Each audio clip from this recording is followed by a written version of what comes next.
out. The superstar is here, folks. I'm here with Ty and Theresa from 30 Miles Out. First show. I'd like to welcome everybody, everyone who's watching live, everyone who's watching the replay. Just thank you all for tuning in to the first Get Out There show. So we're going to have a little fun here. I'm going to go over a few things. Like first we're going to go off with an interview. Ty and Theresa, we're going to talk kayaking, kayak camping, kayak fishing. It's going to be real fun with there. Then I'm going to go into maybe we've got mail, some mail that you guys have sent me, and then maybe a favorite comment or shout out, maybe like a few gear spotlights and things like that. Then we're going to go into some live Q&A at the end to finish it all out and just really get to what you guys want to see. Okay, so I'd like to welcome Ty and Theresa. Thank y'all for being here. So if y'all would just tell us a little bit about your channel. I know everyone probably already knows, but tell us about your channel, who you are, what you do, and why you do it. Ty, Theresa Sutherland, 30 Miles Out Kayak Fishing TV. What? To start off with, 8 years ago, I got the idea to start filming myself in a kayak on YouTube and went crazy. Here we sit doing 30 Miles Out full time 8 years later. And we kayak fish and film it. That's it. Trip. That's all I got, man. See y'all later. Good night. All you got? Come on now. You got to bring more than that. All right. So all right, tell me this. What made you start making YouTube videos and start kayak fishing? Or are you here? Were you kayak fishing before you were making YouTube videos? Yeah, man. I started kayaking fishing 18 years ago. 20 years ago. If you want to count plastic, I've been doing it since I was little bitty. Because we had pirogues, aluminum boats, and canoes. And that was always a viable way to fish in South Louisiana and Texas. So I've been doing it my whole life. But the plastic came into picture about 18 years ago. I started seeing some guys on the West Coast with touring kayaks. So then we started putting milk crates in them, and that's where it all evolved. And it's been fun to watch it evolve for the last 18 years. Awesome. So one of the original kayak fishers here, gang, right whenever plastic boats started coming out. All right. So what made you want to get the camera out and start filming it? Well, before YouTube, you know, I was a recording artist, and I really wanted to have a fishing show. So I got to do my visual art. I got to do my music. And I was like, well, before I die, what else do I want to do? Really, I want to host a TV show, fishing show. So I started calling cable networks. They wanted truckloads of money, expensive camera. Then YouTube came out. And so I went and get a cheap camera, started filming myself, kayak fishing, bow hunting, and in a boat. And everybody started freaking out on the kayaks. I sold my boats. I started kayak fishing and then the rest is history. That's awesome. All right. And so I guess you've had fun making YouTube videos so far, right? From day one, it's been a blast. From day one. All right. And what's the best and what's the worst part about filming your videos and putting them out there for people to see? What do you think? The best is that it's an absolute blast. And it's freedom, and you're just on the water. You're right there on the water. It's not like when you're in a boat, you know, you're a little raised above the water. You're right there on the water with the fish. The fish is getting you wet.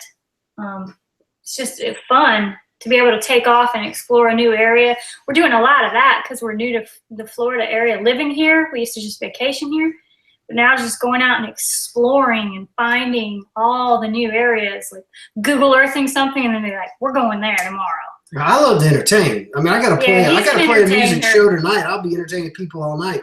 Yeah. So I feel like I'm taking the world with me in the kayak, and I'm just like, oh guys, look at this over here. This is awesome. You know, so I just feel like I'm bringing the world with me kayak fishing, and to me that's just fun. Yeah. All right. So what's the worst part, if there is one? The worst part to kayak fishing? Yeah. Oh man. I want to throw some tricky questions in there. The only thing is it did get brutal when I was filming the show, guiding the next day, playing a music show till 2 a.m. the next night, guiding at 6 a.m. the next morning. That's the only thing I got bad was actually too much of a good thing. Or actually, I've learned to space it out some now, but we actually too much of it. I mean, people want us more places we can go. We guide more than we can do, and then you add the music on top. It gets crazy. Yeah. Right. Yeah. So basically, That's the only negative. It's the governor. You're not knowing where to set the governor. That's the negative. Yeah, and I mean, it definitely is tough, because I mean, a lot of people don't understand how much editing and stuff goes into it, and how much time it takes to, just to film and fish. If you were just fishing, it's a lot easier, but to film and fish doubles it, right? Right. Yeah. And we have, so yeah, for sure. All right. Well, what's your favorite type of fishing? I'm going to guess saltwater, right? We love salt. Yeah, we definitely love salt because of the variety. Is that the main reason? Because of the variety? Well, yeah, variety, and you never know what it is, and you never know how big it's going to be. If I go fishing, no knock on freshwater. I fished freshwater my whole life. If I go in a freshwater lake, I know I'm going to catch some bass. Maybe a catfish will hit a soft plastic. May catch a soccerlet crappie, and then I go home. Here we throw topwater. Boom! Big old specklet. Boom! A bull shark will hit it. Oh my God! You never know. So that's awesome. What were you going to say, Theresa? The fish are bigger sometimes. Yeah. A kingfish is really big and aggressive. A jack crevalle can be really big and aggressive. For me, yeah, that's the adrenaline. I mean, we're throwing artificials on the bridge at nighttime, and we're hanging 45-inch bull reds fighting, and then Theresa gets a 100+ pound tarpon and spins her boat in a circle. It's just an adrenaline rush. See, I can't even imagine that, because I mean, if you guys have followed my story, and I know all my subscribers have followed my story into kayaking, I really haven't done a whole lot of fishing. And did you say 100-pound tarpon? Well, the only tarpon we have here are adults. There's no juveniles here because it's all deep water. Well, under the bridge. Yeah, well, or in this area, really, there's not much area for juveniles to grow up like in South Florida or in the marshes and stuff. So we only have 100 to 200-pound tarpon. So if you go under that bridge, that's all there is. So if you hang one, it's 2-3 hour fight, That is ridiculous. I mean, the biggest fish I've caught probably is the one that I caught in my last video. It's like a 70-inch bass. So don't even know how much it weighed, but I mean, I've done like a lot of pond fishing and cat fishing. I may have caught a bigger catfish in my life, but no incredible sport fish. So I mean, to hang a 100-pound tarpon, oh my gosh! I do remember I did see one time in the Florida Keys. I was snorkeling around a little reef, and I had anchored my sailboat there, and there was another little boat there, and people were snorkeling, and we were all in the water, and then all of a sudden I saw them kind of swimming quick to their boat, and I was like, okay, did they see something I didn't see? And I was still swimming around, all of a sudden I saw just this huge fish, and it turned out to be a tarpon. I mean, it was huge. It was probably one of the 100-pounders like we're talking about. And I was like, hey, there's a tarpon over here. They were like, oh, is it a tarpon? We thought it was a shark. So I was like, oh, thanks a lot. You thought you saw a shark, so you were going to leave me in there for bait? Yeah. That was a fun little story, but they're humongous fish. And I would dream to hook up to one of those, or maybe a nightmare at the same time. I don't know. That'd be scary. It can be sketchy. Yeah. But there's, we kind of have a beat on how to do it, and we can keep it safe. But yeah, man, the bull reds over here, we caught some 25, 40 pounds last week. I mean, it's all fun. That's awesome, man. That's awesome. So what's your favorite species of fish to catch? Freshwater salt. I guess salt, since salt's your favorite. Kingfish all the way. King For me, yeah. For me. I have to break it to inshore and offshore. Inshore, anything that'll blow up on top water. Anything big. So I really like jack crevalle. I really like redfish. Anything that's willing to explode on top. Offshore, anything super fast. I really like the tunies. Oh, yeah. Anything that does, 90 miles an hour out of the gate, I'm all about. I haven't caught a little toonie, so I don't know yet. I mean, a 6-pound little toonie or bonita is like, it's just like you hooked up to a school bus, or probably like a Kawasaki 650 because it's just screaming. So anything fast offshore. Yeah. Yeah. I can't segregate, man. I'm a non-denominational fisherman. That's why we don't tournament fish. Heck yeah, that's kind of y'all do tournaments. It's why, because if something's blowing up over here, we're gone. It don't matter what the tournament's about. That's what I'm talking about. That'd be kind of my style. Whatever bites, that's what I'm fishing for. Yeah, we did a bass tournament, and the hybrid started blowing up, and It was a women's tournament. He was supposed to be filming me competing in the women's tournament. We're catching largemouth bass, and then the hybrids start blowing up, and he's all right, I'm gone. I was like, whoa, man. Yeah, man, I cannot. Anything blowing up on the surface is just it's first priority. Yeah. Yeah, that's awesome. Hey, I just posted a link for you guys, Ty and Theresa, in the chat here, where you can actually see the chat that's happening on YouTube. So everyone's currently chatting now. So I actually told them it was going to be there, but I was wrong. So anyway, so now they can see what you guys are saying as well. So do we need to put that somewhere else? On our say that one more time. Do we need to put that on our Facebook? No. Like everyone who's on the YouTube watch page, the YouTube video page, they can see that. Okay. Yeah. But this one here, I just popped out just for you guys. Okay. Right on, man. All right, so all right, for a novice fisherman who doesn't really know what he's doing, he's about to go down, do some inshore. He doesn't know if he wants to do inshore, if he wants to do offshore fishing. Give me two good tips. Two things I need to know when I go fishing. Two good tips. Explore. Okay, explore and get a pack of gulp. That's pretty much all you need to know. Gulp on a jig head. That's gulp on a jig head. Now, this is like, you may have fun with it. You may have fun other ways. But gulping a jig head is a good searching tool. So just find something that looks good to you, launch the kayak, and start throwing a gulp on a jig head at anything that looks like structure. What I mean by structure is a dock, a boat, a rock, grass stops. Well, that's a structure. Anything that looks like structure, something unusual, throw the gulp, throw the gulp, throw the gulp. Eventually, you're going to find fish. Look around you. There's a tree there. Call it the oak tree spot. Done. And just keep doing that. And you'll have a dozen spots before you know it. And then you can start refining it with, well, do I want to go out there early and try to get them to blow up on top water? Do I want to, maybe they're hitting mid-depth, maybe I need suspension baits. But that gulp and that jig head will find everything. Yeah. That's awesome. So go up and explore.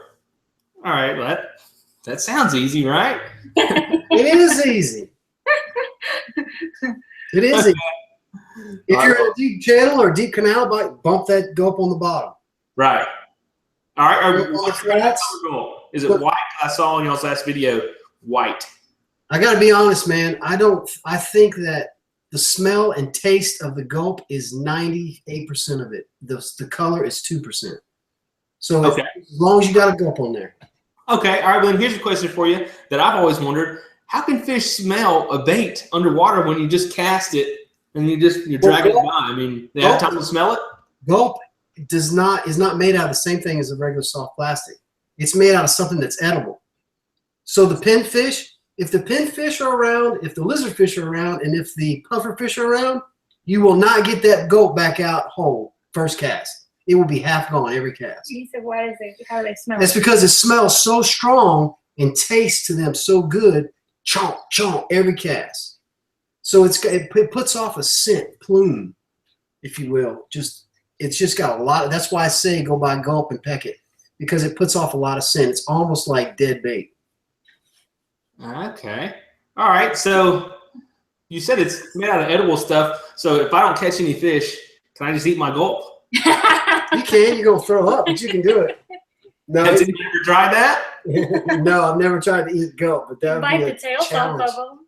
You know, I bite pieces off, but I don't swallow it. Ugh. No. That sounds like something crazy that sailing and such might have to try. No, don't do that. I would look and see what's in that before I started feeding it, man. Don't do that. I mean, they die in chartreuse. I might go viral though, right? What? I might go viral. Yeah. For dying? Yeah, you would get a virus, all right. A viral video. Just kidding. Just kidding. I don't know. That's pretty gross. Man, it would be viral. They stink. That would be a good punishment meal. Yeah, that would be a really good punishment meal there. Yeah, that would. All you're getting is a few gulp tonight. Ugh, nasty. Yeah, don't do that. All right. So you guys know that. All right, I show me going camping. You guys show you going fishing. But I was talking to you guys earlier, and you've actually done a pretty good bit of camping. Tell us a little bit about that. Well, we did a series going to Florida from Texas where we camped and kayaked for 3 weeks, and we used all the state parks on the way to camp and kayak. So we used a tent that year. Tent, air mattress, and hammocks. Yeah, tent, air mattress, hammocks. You know, we did the typical camping thing where we took a 1-eye burner and we cooked our meals at the campsite, and we did that for 3 weeks. It's called Live Like That. Yeah. Florida series, and towards the end of it, it got real interesting. But for 3 weeks, we were on the road camping and kayaking. By the end, but the first 2.5 weeks were awesome. Yeah, the two and a half weeks were great. Last week, Well, all right, you let the cat out of the bag now. You said it was interesting. Of course, if I make a video, I want it to be interesting. So you got to tell me, why was it interesting? Oh, we were exhausted. After 2.5 weeks, the last few days. I mean, we were still in South Florida, and we had to get all the way back to South Texas. That's the other side of the Gulf of Mexico. And like you said, filming and fishing, there's a lot going on. Into that. So you're 3 solid weeks of filming and fishing, and I'm a girl, so I want to go out to eat every now and then, and this guy wants to film and fish. So, but that's before we lived here. We live here now, so I don't have to go through all that. So yeah, we ended up at a boat ramp, and I dropped the kayak on the ground and handed him a GoPro and said, "I'm out." Do it yourself. Do it yourself. Yeah. So it got interesting. That's all. But yeah, it was a fun trip. I'd say 1 or 2 weeks would be amazing. Blast. Yeah, it was a blast. We went all the way down to the Keys. And then came all the way back up the other side. So it was fun. It was a blast. We're going to do it again. We do a lot of camping. We just don't focus on it. We leave it out of the video. I don't know why. Yeah, we sleep in a lot of Walmart parking lots. We day camp a lot, like when we set up and eat a shore lunch, hang a hammock, sleep, take a nap, and then fish the evening bite. Yeah. So we do that a lot during the heat of the day. Yeah. We'll be leaving it in the videos now. Yeah, and like you and I were talking earlier, that's something that people could really find value in because, well, for one thing, it's cheap. Like kayak fishing in general is a lot cheaper than what else you want to call it, motorboat fishing. I don't know what you would call it. Yeah, those are expensive. Yeah, man.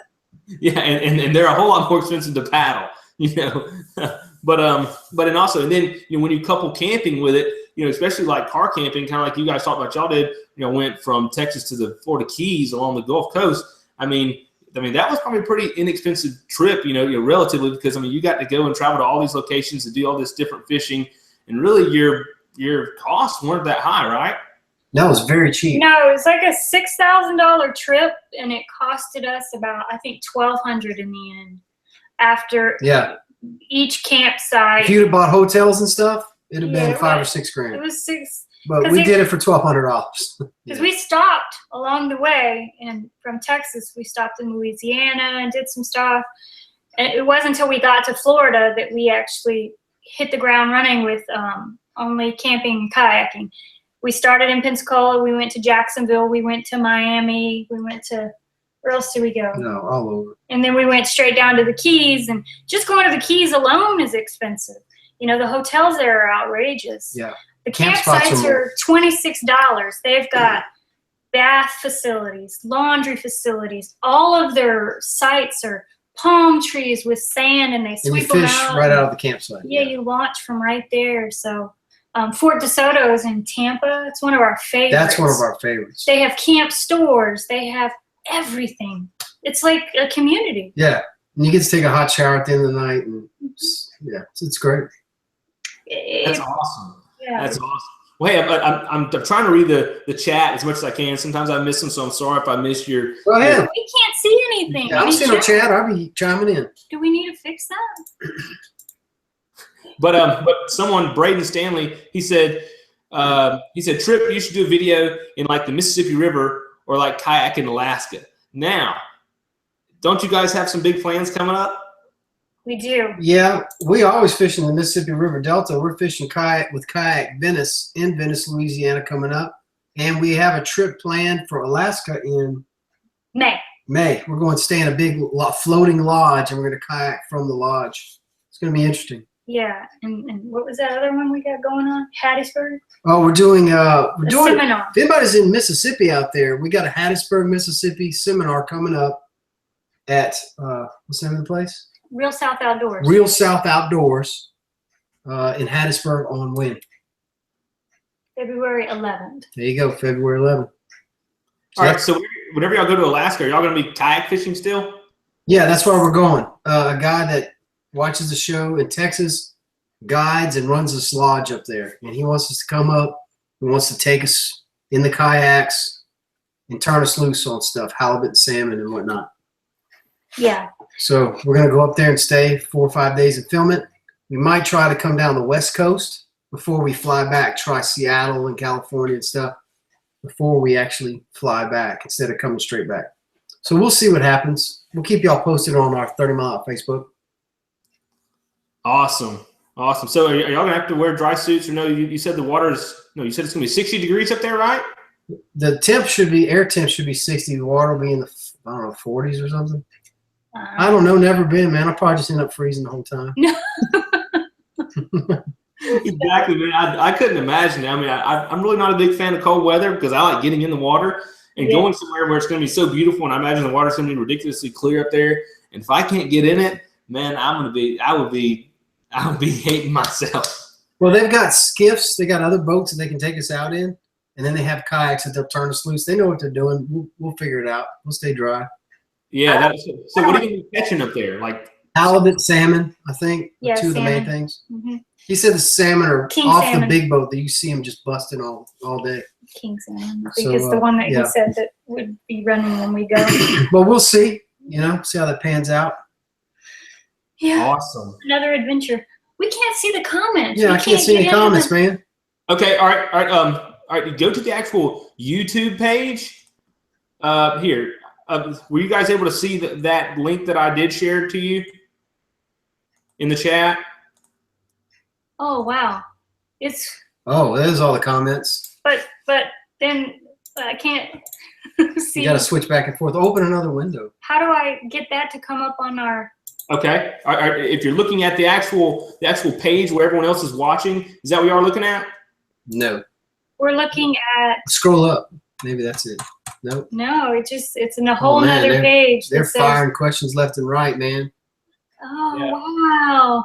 I wish I could answer some of these. All right. I just posted another link in the Hangout chat. Follow that. That's going to take you to the YouTube watch page. Bam! Okay. And then on. Thanks out to El Paso. Yeah. There's a new customer. Shingle, Tokyo's longest cowboy. I Turn that. can't. Hangout. That's okay. You have to mute it. That's going to take you to Turn the it down. YouTube watch page. Bam! Okay. All right. And then on the right side, there's going to be the chat.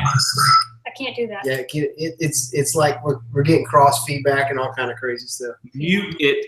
Mute. That's what I told her. Okay. Okay. Open link in new tab, and then hit mute.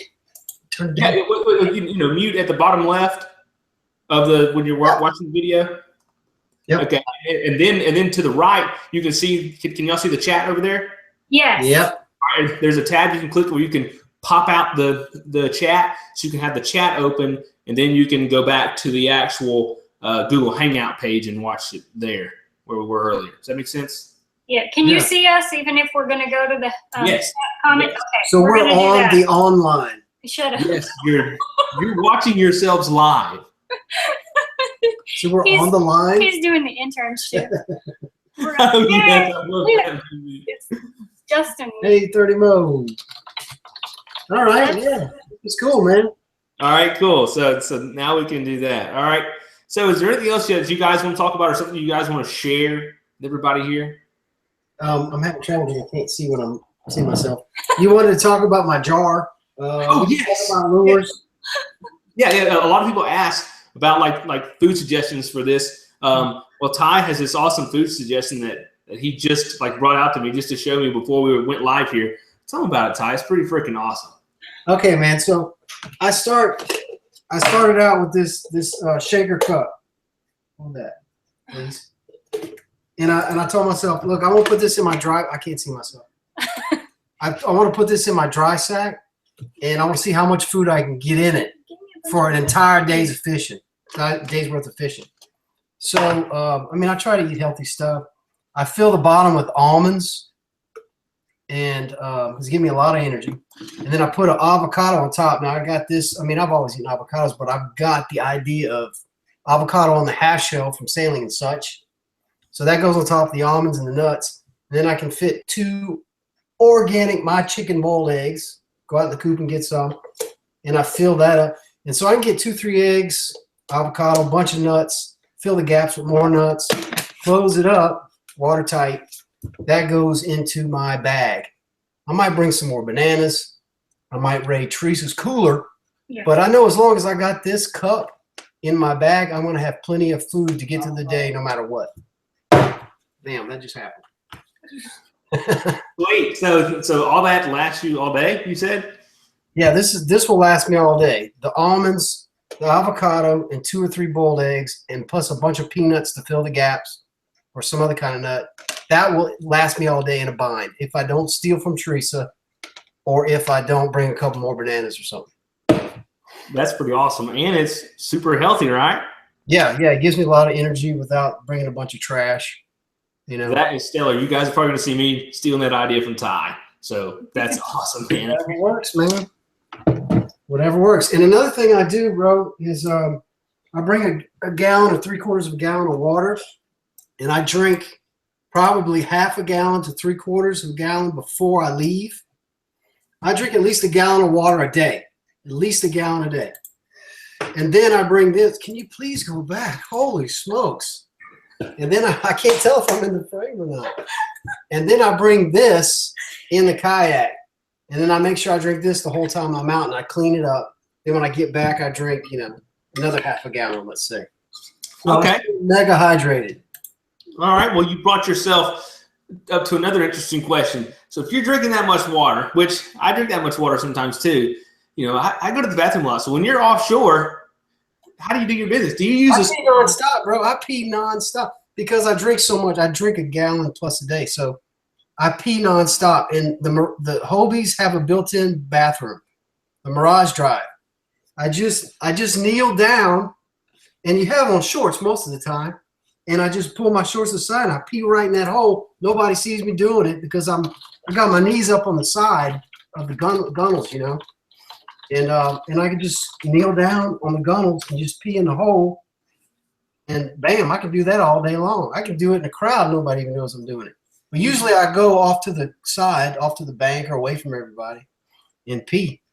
And Theresa actually has a way for women, if this is a sketchy topic, I know, but lots of women ask, how does a girl not, these girls will guide. They will wait till they get back. We're like, y'all are crazy. You're going to blow up. What Theresa does, she sits on the front of the kayak facing backwards, and she pees in the Mirage Drive hole.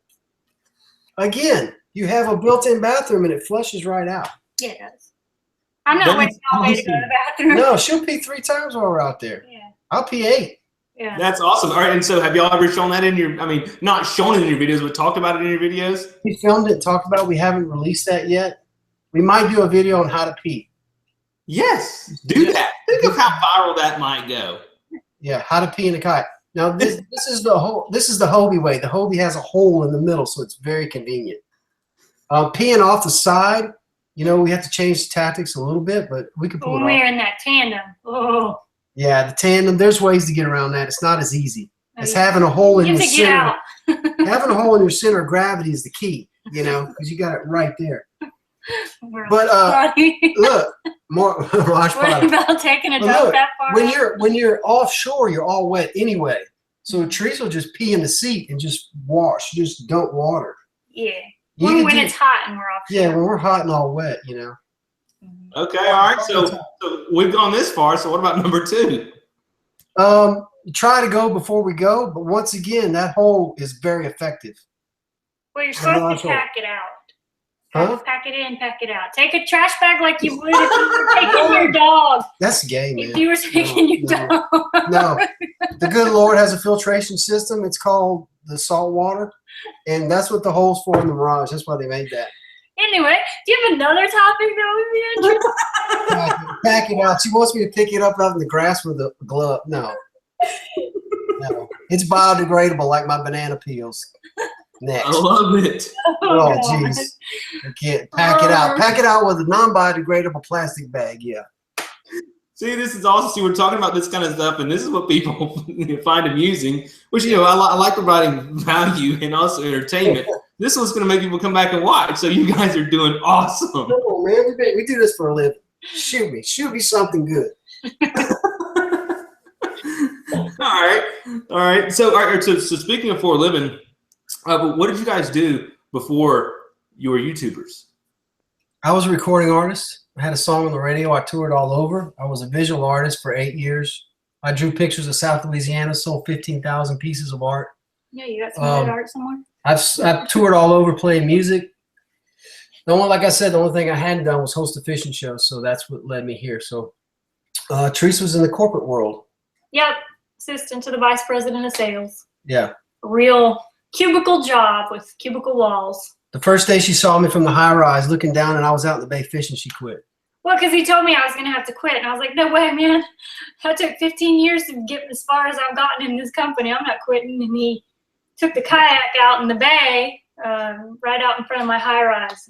I could see him in his blue kayak, in his blue Hobie fishing. I said, well, I guess I better quit. She quit. Yeah, I think I read that story on y'all's website. Is that on there on your about page? It's in an article. It might be. Yeah, it's in an article. It's a funny story. Yeah. We met on Match.com too. We met on Match.com. We met on Match.com. A lot of people don't know that. That needs to be on. We need to be on a commercial. I'm Theresa. We kayak fish. I don't think I was stalking y'all, but I've done some reading up, but that was a long time ago. Yeah, man. All right. So have you guys done any scuba diving or spearfishing? Because we have a scuba guy here, just reminding me of that. That'd be a good thing. I have spearfished a little bit. I got bad allergies. My eardrums are super sensitive. So after 7 or 8 feet, even the bottom of our pool, it pounds my ears. So I try not to go too deep, but I do a little bit of snorkeling. Theresa snorkels a little bit, but not a whole lot. I used to when I was younger, but I just really enjoy the fishing now. I dive down. We bring snorkels and stuff, I dive down every now and then, but not too deep. Gotcha. Okay. All right. So I saw someone else ask this a little while ago. So what is y'all's favorite kayak? I think I know the answer, but what is y'all's favorite kayak brand to go fishing in? Well, I mean, there's growing up trying to find the ultimate way to fish my whole life, finding a Hobie with a Mirage drive designed after seal fins is such a game changer. That just I've had dozens of kayaks. Having your hands free is just amazing. All right. So then Hobie. All right. Well, I used to have a Hobie. I had a Hobie Tandem Island, one of the sailing kayaks, and it was awesome. But I realized it just wasn't exactly what I wanted to do. It wasn't best suited to go camping on. So I got the touring kayaks, which I have now. But, I'm looking into getting a fishing kayak. And, I really don't know which direction I want to go. I'm not 100% sure. I'm going to have some ideas. But, you guys talk about the pedal drives, right? And being hands-free. Well, what do you guys think about the new, propeller or pedal drives? I gotta consult my manager. Am I allowed to respond to this legally or not? Oh, okay. What? Yes, he can respond to anything. I don't know. Sometimes I don't know if I can honestly respond to stuff or not. What are you talking about? He's asking me about propeller drives. Can I go on them or no? No. No. I'm not asking you about the propel drive. Let me just ask about pedaling drives. I know exactly what you're asking me, but a lot of people ain't gonna like my answer, so I don't really like to respond. Let me try to keep it sweet. There's 2 kind of drives out there if you're not gonna hand paddle. There's the Hobie Mirage drive designed after penguin fins at torque, fold up under the hull, and there's props that stick under the boat. That's the only 2 there are. People have changed it up a little bit. There's a lot of new props coming out, but you either got a prop or you got the Mirage. Having a prop this deep underneath the hull on the flats has caused me trouble, and sucking in fishing line and vegetation in the Gulf has almost killed me. I've gotten in some really sketchy vegetation issues with props in the Gulf. So That's why I love the Mirage Drive. It pushes everything out the way, and I can be in this much water. I just have to split my fins. Now, some people are getting better with the props, but because you don't have a boat motor with all this torque, cutting the vegetation, cutting the line, they get choked up with sargassum. They get choked up with freshwater grass. You have to pull them in. They suck line. I could go on for days, but that's why I love the Mirage Drives. It's tough to have foot power in a prop. In my book. That's awesome. All right. Well, that kind of helps answer, or helps me think about it for the future. So it sounds like you have used the Propeller drives. I've had 3. Oh, really? Yeah. And what year was this when you had the 3 or years? A few years ago. 2012.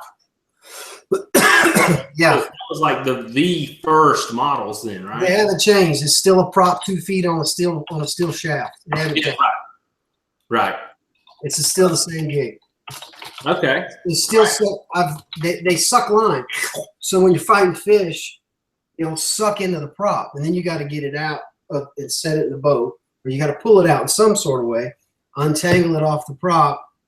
I got into a canal one time going offshore. The tide was coming in carrying sargassum. It sucked the sargassum into the prop. I'm lifting it in the boat, trying to get the sargassum off as fast as I can. Meanwhile, I'm going 60 miles an hour toward bridge pilings with the current. I get it back in. I pedal as fast as I can. More sargassum. Back to it. I finally got so exhausted I had to go to the bank, take it out, and get a different kayak. So after 4 or 5 things with fishing line and grass offshore, I decided it wasn't safe to have offshore. Now, there are a few people around here that use them, but 95% of the people in Florida that are offshore are in Hobies, and there's a reason. If you want to know what's the best for something, go look at what everybody's using. You go offshore this summer, you're going to see a line of Hobies and maybe one other something. Yeah, that is very, very true about that. So does that mean that maybe the actual fins are better suited for offshore and the propellers are inshore, or no? That just Let me preface this by saying I don't work with Hobie. They are. I don't work with any kayak company, so you're getting an honest just answer here. The Mirage Drive, it was like Michael Jackson with the moonwalk. It was out of left field. It was like, it's so out of the box, crazy genius, designed specifically for the lower body and using your bigger muscle. It's just a beautiful thing. A prop is like, oh, we had a boat with a prop. What if we could put a prop or a trolling motor into a kayak? It's like, it's based on something we were already doing with boats.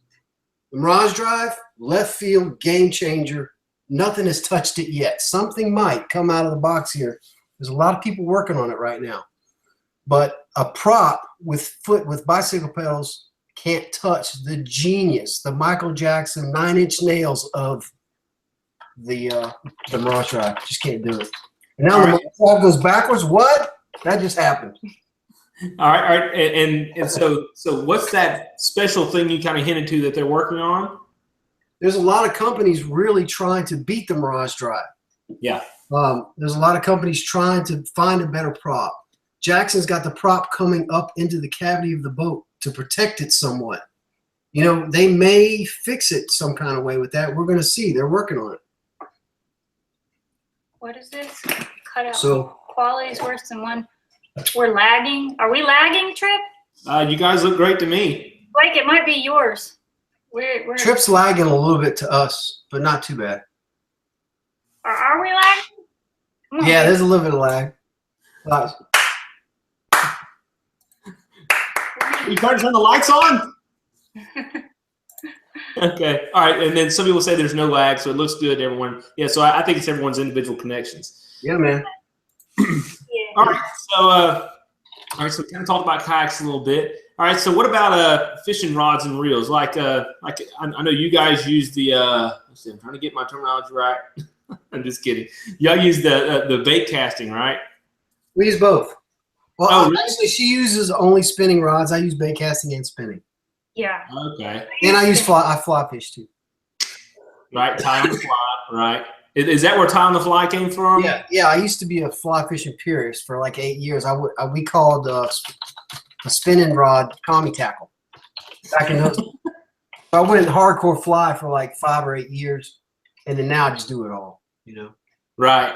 Okay. All right. So walk me through, or like share with everyone the difference between the spinning rod and the bait casting rod, and why you want to use one or the other for certain situations. Okay, let me grab some. Teresa, you talk to them. I'm gonna hit the bathroom because I'm drinking a lot of water, and I'm gonna get you 2 rods. All right. Sweet. All right. It's all you. So, all right, share us something special about yourself that people wouldn't know just by watching your videos. Everybody asks how Ty gets me to go fishing with him. And Okay. I knew how to fish before I met Ty. I was fishing since I was a little kid on the beaches of Corpus Christi. So I've known how to fish my whole life. I actually had a passion for fishing. And when we both signed up on Match.com, I had hunting, 4-wheeling, mudding, shotguns, fishing, big fish, little fish, all kinds of fishing pictures. And that was the first thing he said is, "Oh, you bait your own hook. I'm intrigued." And it was over after that. Okay. Yeah. Cool. All right. And so like, do you go out fishing pretty much every time Ty does, or sometimes like you're the marketer, right? In the Yeah. No, I don't go every time he goes. It's better because I'm a girl. I'm moody. I got all these girl issues. Like I got to take something extra with me. I got to take my suitcase, lunchbox, all this other stuff. So, it's easier for him to go because he's such a minimalist and he's a guy. He don't care about getting dirty. He don't care if it's cold. Me, I want to take something warm and fuzzy, and I want my lunchbox. Having said that, she still fishes with me 80-90% of the time. Yeah, I do go most of the time, but there are a lot of times he goes by himself just because he wants to. If I got to get up at 4 in the morning and guide 2 guys, she probably ain't going. But if we film the next day and we get up at 6, she'll go. Tell an embarrassing story about Ty. There's too many. I make Ty look bad. I don't do that on purpose. That's just, I'm a diehard fisherman. She's that good. I'm a diehard fisherman. Somebody commented she was the first one to catch a fish every episode. She usually dials them in quicker than I do. Yeah, my dad didn't have girls. He had 2 daughters and a son. He thought he had all boys. We went fishing, when we were Camped 2, 3, 4. Yeah, we camped on the beach for weeks at a time. So. I got you. All right, Ty, you got some rods. What do you got there, man? All right, these are 2 of my rods. Teresa and I both use this same rig. This is a McCain red spin with a 2500 or 3000 pin conflict. 3000 is a great size for inshore. If you want to know what to buy to go fishing in the bays anywhere on the Gulf Coast from here to Texas, 7-foot medium rod with a 3000 size spinning reel with 15-pound braid. That's my braid of choice. 15 pound, not 20, not 30, not 10. 15 to me is the best all around. This is a Baitcaster. Once again, a 7-foot medium. Sometimes I use medium light, depending on if I'm walking the dog a lot or not. But this is a Abu inshore series, Abu Garcia. Pretty light action, a little bit stouter for saltwater. 7-foot McCain rod. Once again, light. We like to throw a lot of light stuff because we throw baits all day. Right. And so, what are those 2 setups going to cost your average fisherman? It'll cost whatever you want to pay. You mean these specifically, or just yeah? If you want to buy this McCain rod, these McCain rods are around the 170 mark. This reel's kind of pricey. It's probably around $250. But I've got some that are $60 that I use a lot too.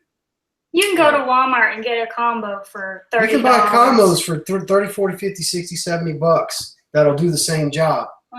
Just a matter of how much you throw. What was that spinning reel? What was the spinning reel? This is our meat and potatoes pin conflict. These are right around the $100 mark. Conflict. They're tanks. 2,500. It's either 25 or 3,000. That's usually what we throw on the flats, a 25 or a 3, no matter what brand. And this pin conflict is a great bang for the buck. It's got a super thick foam handle and a super thick bail, which is why we like them. They're real comfortable. What was the leader? We throw inshore. We throw 20 pound what? 20, 25 pound mono or fluorocarbon, and we use a tactical angler clip because we can switch baits out constantly. We only bring 2 rods in the boat. That's it, 2. She brings 2 of these spinners, and I bring a Baitcaster and a spinner. Inshore, we're talking. Offshore, we still only bring 2. Anything after 2 gets crazy. Could we secretly hook them up? We're gonna. Awesome. All right. Here's a question that I kind of have. All right. What's the difference in a $20 rod, a $60? I mean, a $20 reel, a $60 reel, and a $250 reel? What's the difference between a $100 Murray at Walmart and a $600 snapper from the dealer? Yes. It's the same thing. The snapper's got better wheels, stainless steel rods, the motor's better built. You know, it's just better parts. You know, it's gonna last. That snapper, my grandma had a snapper lawnmower for 20 years at a time. She'd keep them. The Murray for $100 at Walmart will last you a few seasons and then it's dead. Same thing with fishing reels. You know, the more you spin, the lighter they're gonna get, the more durable they're gonna get, the better bearings they're gonna have in them. If you only fish every now and then, you can pretty much fish with anything. But if you're fishing a lot, you're going to start to notice that you're killing all the cheap stuff. So start with cheap stuff, and then as you outgrow it, move to mid-grade stuff. And when you outgrow that, move to the expensive stuff. Go to Academy is a great asset. You can go to Academy, spend $50, $60 on a combo and get something kind of solid that's not too expensive. Gonna replace the Zebco. Yeah, I gotta get back here. I thought somebody might bring it up. I'm gonna hate to see her go, but you can see she just spins. Yeah, like I do. 33, man. Zebco 33. That's right, baby. Oh, and this isn't the regular. This is the it's the upper end 33. I know. Oh, yeah, this is the titanium ball bearing. Titanium edition. Yeah. Come on. You're on it, man. That's right. Top notch over around here. Nothing. You ain't playing around. Coffee grinder, yeah. You can break it. My son. It doesn't matter if I did. Well, we all started on 33s when we were kids. Mm-hmm. But we kind of moved up, through the years. No offense, Trip. I've just never grown up, I guess. You never grew up. You're still 12 on the bank. But the way push buttons, spool that line, it makes the line have all that memory. So you're not going to get the range. It's hard on the line. They're great for kids. But once you start serious fishing, you don't serious fish a lot, but you're about to. You're going to find that a spinning reel is going to work much better for you. Just a spinning reel. Yeah, I got a lot more range. Do what now? You get a lot more range with a spinning reel because that bail's open, and you'll just have a lot more fun with it. Sweet. I'm looking forward to a lot more fun. So, someone said the gears aren't supposed to be smooth. Oh, they're not smooth at all, but they're not tight. They're just totally slipping. So it's just story of my life. But you know what? I always show the good and the bad, the ugly, and a lot of times it's pretty ugly. It's not meant to be thrown all day long in a pro bass tournament. It's meant for a 12-year-old kid to walk a bank for one summer and throw it away. That's what it's made for, Okay, then. All right. I'm gonna have to step it up then. All right. So what else is going on with y'all? All right, here's a good question. All right, just some kind of random questions for you. All right, what's the last thing that you guys watched on YouTube? Each of you. Yesterday? Angler Up with Brant, local guy. He's got a series out I've been watching, and we watch Marty. Keep up with Marty Zoffinger. Marty, our good buddy in Tampa. That's what we've been watching a lot of lately. We keep up with Kayak Key West.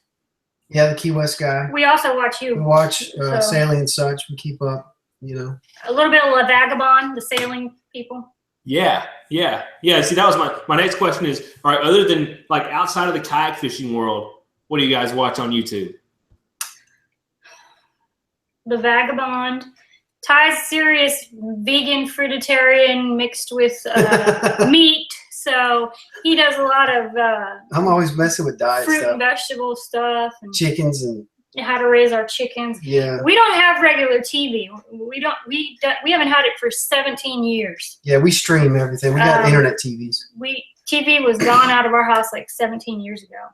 So we've only done internet stuff. So Yeah, YouTube. our Netflix. world is little. Yeah, so is mine. I watch almost zero TV. If I watch TV, it's going to be a movie with my wife, or maybe the news. But yeah, we don't even have cable either. But I mean, I still don't watch it. We won't even watch the news. That got kicked out of the house with 9/11. We still get It's too plenty. depressing. We don't watch it. We still get tons of news. Yeah. So, Yeah, exactly. Yeah, all you do is scroll through Facebook and you get some probably 20% real news, 80% fake news. Yeah. So Yeah, man. Yeah. We spend a lot of time outside. We're outdoor people. Yeah. We're not fishing. We're digging in the garden. If we're not digging in the garden, we're bow hunting. If we're not bow hunting, we're camping. If we're not camping, we're fishing, or we're doing all at the same time. Who knows, man? We're just Awesome. outdoor people. Yeah. Awesome. Picking up sticks. All right. Well, what's the most interesting thing about you guys that people wouldn't know just by watching your videos? Jeez, I don't know. That we're super simple people. I guess you would know that. Frugal and simple. Frugal and simple. Man, we are super frugal. Yeah, man, we don't need a lot. I mean, I'm happy living in a refrigerator box. So anything after that is just icing. Yeah. We just don't need a lot. No. No, I mean, I'm an artist, so I'm always creating. I don't know if people know that I'm a songwriter. I had a song I toured off of for a long time. I had an art career. I'm basically, the creative element. Theresa does a lot of the background stuff people don't know about.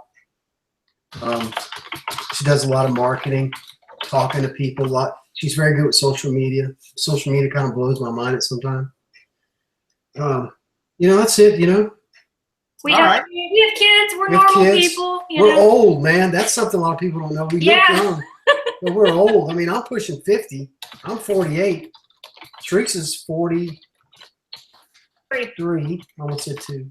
Wow, I would not have guessed that. Yeah. We're old, man. Yeah. We've been around. I was born in 68. You were born in 74. 74. I got a 26-year-old kid, a 22, and a 21, and then we got 15. We got a 15-year-old Gavin. So, yeah. Yeah, we're just a normal family, That's right. Awesome. All right, here's another random one for you. All right, what's the last song that each of you played on your phone, your iPod, or whatever? Last song you were listening to? Well, I have a show tonight, so we were burning a bunch of CDs to sell. So we were listening to my new record. Like listening to your own songs. How cool is that? Yeah.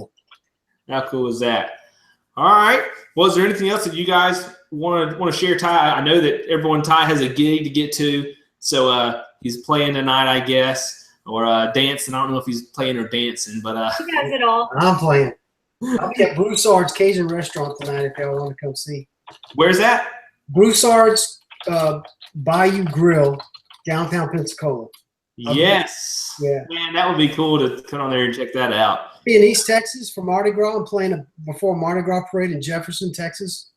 I'll be around, but yeah, I get a lot of fans that come out to my music shows. It's fun. He says, play a song, please. Play a I'll play song. 30 miles out. There you go. Put 30 miles out. Play a song. Yeah. He plays it all, too. Drum, guitar, bass, sings. It's all there. You ever call me when I'm sure from memory?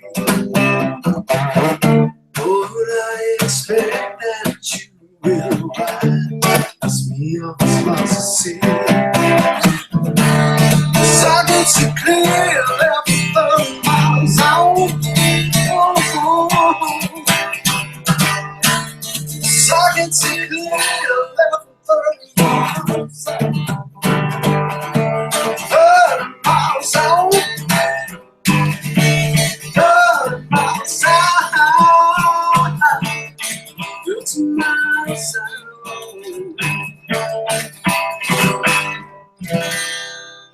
There you go. A little taste. Awesome. Taste of good life. Are you going to play that song tonight in your show? What's that? Are you going to play that song tonight in your set? No, man, that was from the 90s. I had a record. I had a band called Ty and the Semi-Automatics, and I had a song on the radio called Utah. And I toured off of that single for a long time, went all over the country. And now I play Cajun and Zydeco, went to my roots. So I play a lot of Louisiana music. If you go to New Orleans, you got to go to the Mardi Gras. If you go to New Orleans, you got to go see the Mardi Gras. You know, I used to play the lead guitar player for Bojack. I got a big music history. A lot of people don't know that, but all the music you hear on the show is me, even the background stuff. That's awesome, man. That's awesome. Well, good. Yeah, you don't have to worry about copyright material or copyright issues. No copyright problems here. We got libraries of music, hundreds of songs. 600, 700 songs. I make a song a day just for the background tracks in the show. Yeah, it's ridiculous. Sometimes 2 or 3. Yeah. That's awesome. That's incredible. All right. Well, is there anything else that you guys want to share? Fishbowl Trip. We're going to be doing a thing with Trip coming up here, right? Sailing and Such and 30 Miles Out are teaming up. We're bringing Trip down here to Pensacola for the first round. And we found a place where we got some striper, speckled trout, and redfish holding in the same spot, freshwater and saltwater brackish. So we're going to try to get Trip on some of that stuff. Get some good fishing. Yeah, man. We're going to try to get him a spinning rod and some tackle and show him how to use it. So that's going to be fun. That is going to be fun. That's going to be an epic video because you guys don't really know how silly I am off camera as well as on camera, so we're going to have a good time. Oh, yeah, you and him should be right cutting up. That'll be awesome. Yeah, it'll be a blast. Yeah. Super. Oh, here's a question that I have then because all right, can fish hear? Is it bad when you're being loud and you're out there fishing? Yeah, man. Well, they have lateral lines.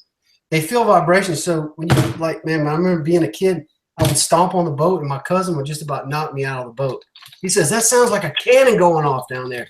And surely, if you bang the boat, it sends a shock wave and they sense it. That's how they sense bait. They can feel it in the side of their body with the lateral line. So anytime you make a boom or punch, I mean, sometimes a slap of the kayak will blow them out. So being quiet is better. It depends on if you're shallow. If you're really deep, it doesn't matter too much. What about talking? No, talking, no problem. You can talk all you want. You just can't boom. You can't kick the boat. You can't drop something. Okay, perfect. All right, I can handle that. Sends out a sound wave. If we filmed dolphins underwater making the clicking sound, and you can hear it for they'll be 300 yards away, and you hear that. I mean, sound travels underwater very, very well. Yeah. Okay. Mm-hmm. Cool. All right, does anyone have a last-minute question for Ty and Theresa? A little Q&A? Let's see. Anything. Yeah, anything. I have a few saved. I don't think they were exactly Ty and Theresa. Okay, yeah, here you go. Here's one. I guess you can answer this. All right. Rosser Outdoors asked, what are your thoughts on winter kayaks, like WINNER? I think I saw them just the other day or somewhere. Oh, I don't know. Winter kayaks? I haven't heard of them. Yeah. Here, look it up on your phone. Is that something new, I guess? Yeah, I think they are. I think I just saw them. Let's see. Let's check it out. Never heard of them, so I'm not going to really have much of an opinion. Okay. All right. I'm looking at them now. They sell like a transparent kayak. Probably not great for fishing. Oh, that see-through thing. Yeah, I've seen those. Well, those are cool. Yeah, that's good for, I mean, if you own a tourist shop on the beach somewhere, I'd have a fleet of those. As far as hardcore fishing, probably not. No. Well, yeah, I'm looking. They have a couple. I mean, they're probably going to be all right kayaks, but I noticed they don't have gear track on them, which is pretty important. Yeah, that's. They do have like some normal kayaks, don't they? Yeah, they've even got a touring kayak. I wonder where they're even made at. I don't. Oh, here you go. Province, China. So you're buying them straight from China. Oh yeah. Rosser, I'd probably steer clear. Yeah, I mean, I don't know. I've never been in one. I can't say. You know, my car was made in China too, so but I go in that a lot. Your car? Japan. Yeah, I don't know. Bay baits. Maybe. Okay. Gulp, Spook Junior, and something for the middle. Mirage. Are the Yeah. skimmers Go stable Jackson. and comfortable enough to fish all day? The Hurricanes, were those comfortable enough for you? Yeah, they're very fast, super light. Pick it up with one hand, 40, 50 pounds. Comfortable enough to sit Comfortable in? enough to. After 3 hours, that seat started to hurt my back, so you maybe have to like put some kind of a pad or something on the back. But they're pretty darn comfortable. Going to fish Panama City Bay. What bait should I buy? Always search with Gulp. Go low and slow right now. It's wintertime. This is a different pattern, guys. Fish are congregating in the deeper areas. So jig heads and Gulp, soft plastics, work it slow. Work it in the 4 to 6 foot area. Anywhere there's a ditch or a canal, up in the neighborhoods, up in the river systems. Clown pattern. I love clown pattern. Yeah. What do we think about Shimano? It was my go-to spinning reels Yeah, up until We recently. changed to pin. Yeah. Have we used the Whopper plopper? Mm-mm. No, Mm-mm. I don't think so. I think it's a frog. I don't know. Oh, What, are Yeah. you burning something? I'm boiling. He's been burning food this whole time. So, yay. Yay. Awesome. I told you I was boiling potatoes, Trip. I told you I was boiling potatoes, man. Oh, my God. Now they're fried. Freeze dried, yeah. Dehydrated. Dehydrated. All right, cool stuff. Well, all right. Well, hey, Ty, Theresa, hey, everybody. There's a link to their YouTube channel in the description if you guys don't already know who they are. But they're really easy to find, 30 miles out. Google them. They have a lot of fun, kind of like I do out there. So check them out. Subscribe to their channel. And, hey, I'd just like to thank you, Ty and Theresa, for just joining in. I just let them know this morning. Wasn't this? Yeah, this morning about this. I was like, hey, man, I got this idea doing this show. You want to come and, be interviewed? And he was like, sure. So here we are. I hope you all liked it. So, but we can look forward to some more of these. So, just want to say thank you to Ty and Theresa. I appreciate y'all joining in and making this worth watching. Mhm. This is a great Thanks. idea, man. Thanks for Yeah. having us. It's fun. Can't wait to fish with you. Exactly. Can't wait to get out there with you. Uh-huh. Yeah. All right. All right. Well, I'm going to keep going, but you guys are welcome to stay or welcome to go, whatever you guys want to do. Yeah, he's got a gig to get to. All right. We'll see y'all. All right. Take care. Adios. Bye. Bonsoir. All right, guys. Well, that was Ty and Theresa. That was a lot of fun interviewing them. And the show's not over, so just hang on, because I wanted that to be a part of a segment of the show. But that's going to be like the mainstay of the actual show. So anyways, a few things that I wanted to cover separately that I've kind of asked you guys about and asked you, what would be interesting to y'all. Let's see. I'm really a little jumbled. So, all right, here's some of my favorite comments and some shout outs for y'all. Let's see here.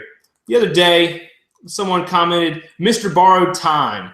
He said, oh yeah, we'll do Q&A as soon as this is over. Just got a couple of things just to cover. Then we can do Q&A and hang out, and I might even open up and let some of y'all join in for the show, okay? All right, so Mr. Borrowed Time, he said, I happened to find your videos while searching for kayak videos. Very glad I found your channel. I love your sense of humor, your willingness to tackle stuff you aren't an expert at, and your can-do attitude through good times and hard times. You're great inspiration for kids and adults. Thanks, and subscribe. Hey, man, I'm glad you enjoy, what Sailor and Such is doing, and I'm so happy that you think that I'm a good inspiration or a good, what do you say? Yeah, good inspiration for kids and adults, because that's really what I want to do. I want the next generation to be ready to go kayak camping and, fishing and stuff. So, hey, I appreciate that, Mr. Borrow Time. All right, next, Memory Camp. He said, do you ever filter water with a Sawyer squeeze or a similar lightweight filter when fresh water is available, as opposed to bringing all those plastic bottles? Have I yet? No, I don't even own a filter. I own a live straw now because one of you guys sent it to me. But no, I don't own a filter. I'd like to get one. But a lot of times I go to saltwater because that's my favorite, is the beach, where I can get in the water and there's just so much wildlife there and it's so beautiful. So you're not really going to be filtering that water. So since I typically bring all my water, I'm just going to I just like to keep bringing it because that's kind of what I'm used to, and it's kind of normal to me just to pack it all, and it's easy and I don't have to worry about it because I really do. I spend a lot of time filming and stuff, so I don't really have a whole lot of free time. But it would be something cool to film that I'm probably going to start doing. So. Joseph Crawl in the chat, he said, "Yeah, dude, you're the reason I bought my kayak. Now I own 2. That's awesome, man. Hey, good job, Joseph."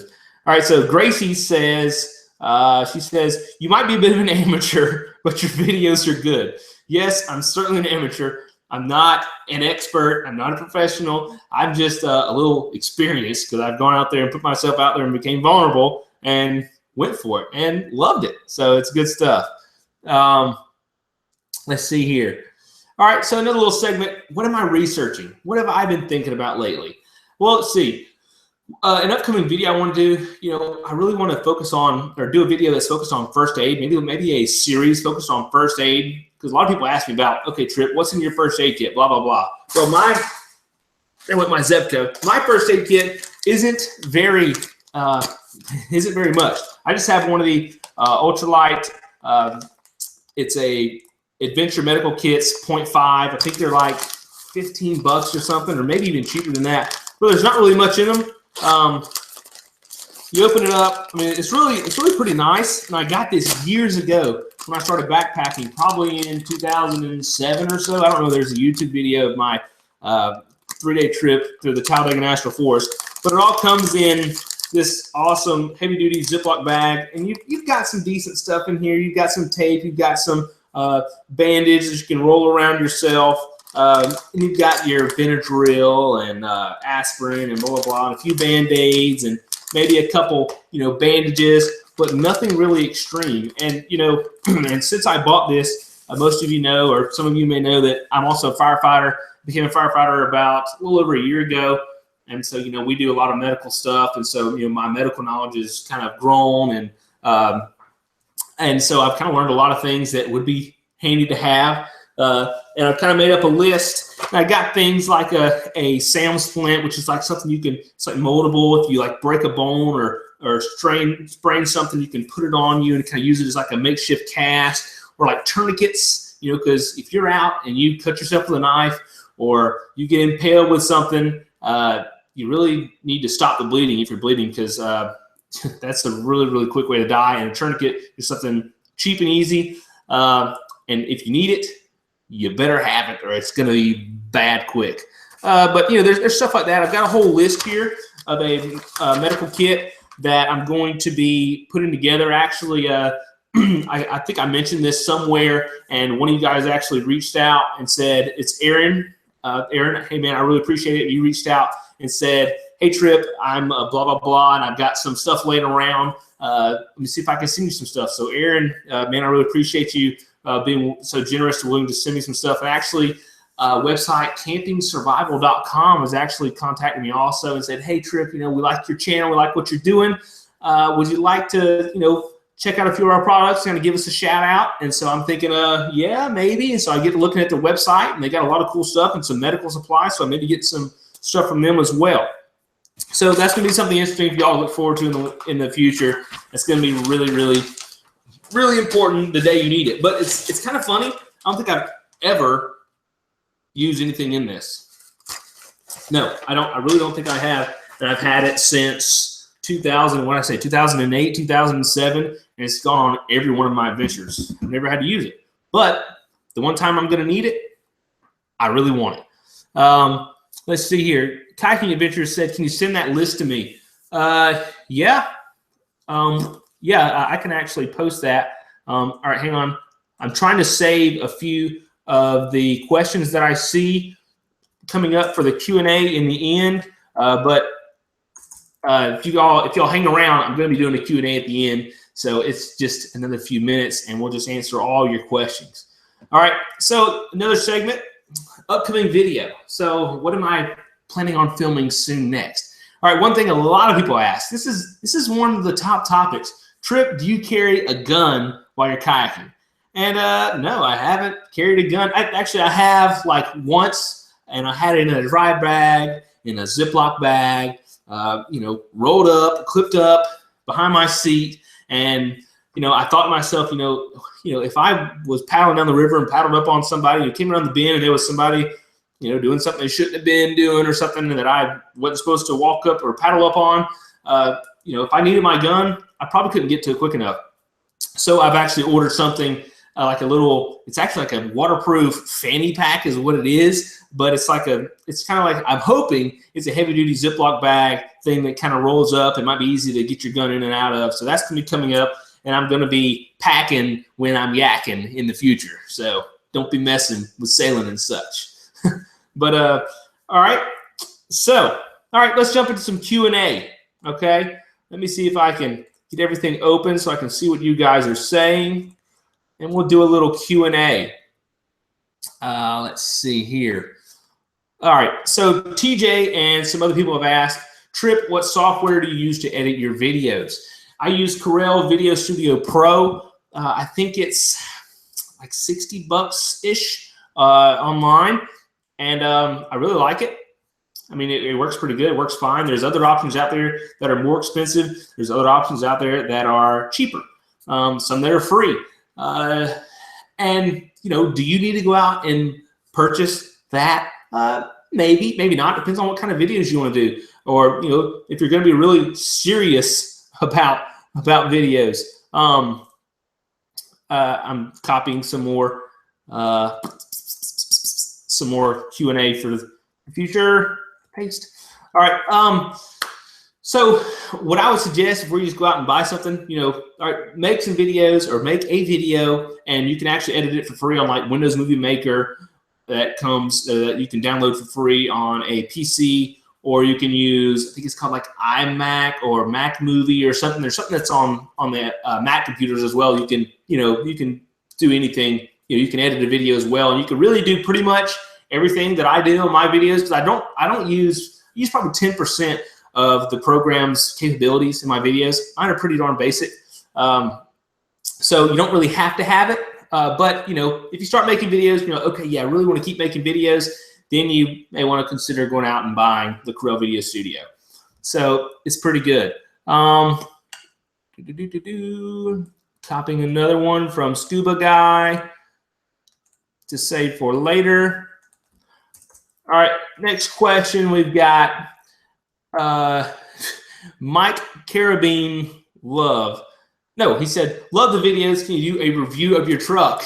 Yeah, I could probably do that in the future. And I love my little truck. I used to have a 2500 Duramax truck, GMC, because I did a lot of construction work and hauled heavy trailers. And now I've transitioned down to the Toyota Tacoma with a camper shell and the roof rack, and it is awesome for what I do. I mean, it's smaller, it can go in little bitty places, and it's a little better on gas, and it's just so much fun to drive. But yeah, I might have to do a video on my vehicle in the future. All right, Scuba Guy 5, he said, how much time does it take each day to do your YouTube channel?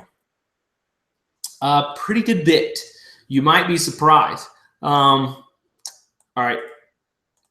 Boom, boom, boom, boom. I'm still copying some more. You know what? It'd be handy if I had two people here and had someone who could pick out some questions. So I may have to figure out someone to do that. All right. What was it? Oh, how much time do I spend on my YouTube channel a day? It really depends. Like some days I'll spend a lot.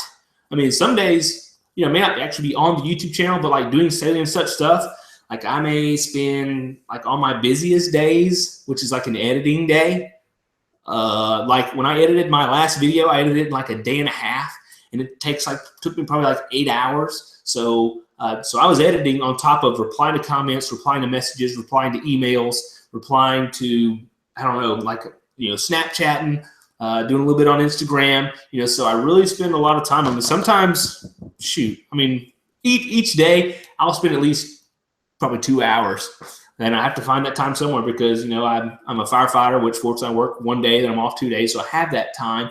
But, I'm also a father of one little boy, got another one on the way, and a husband. So, I've got a lot on my plate, but, I love doing YouTube. So, I'm going to do it. I'm going to keep keep pushing and keep hustling.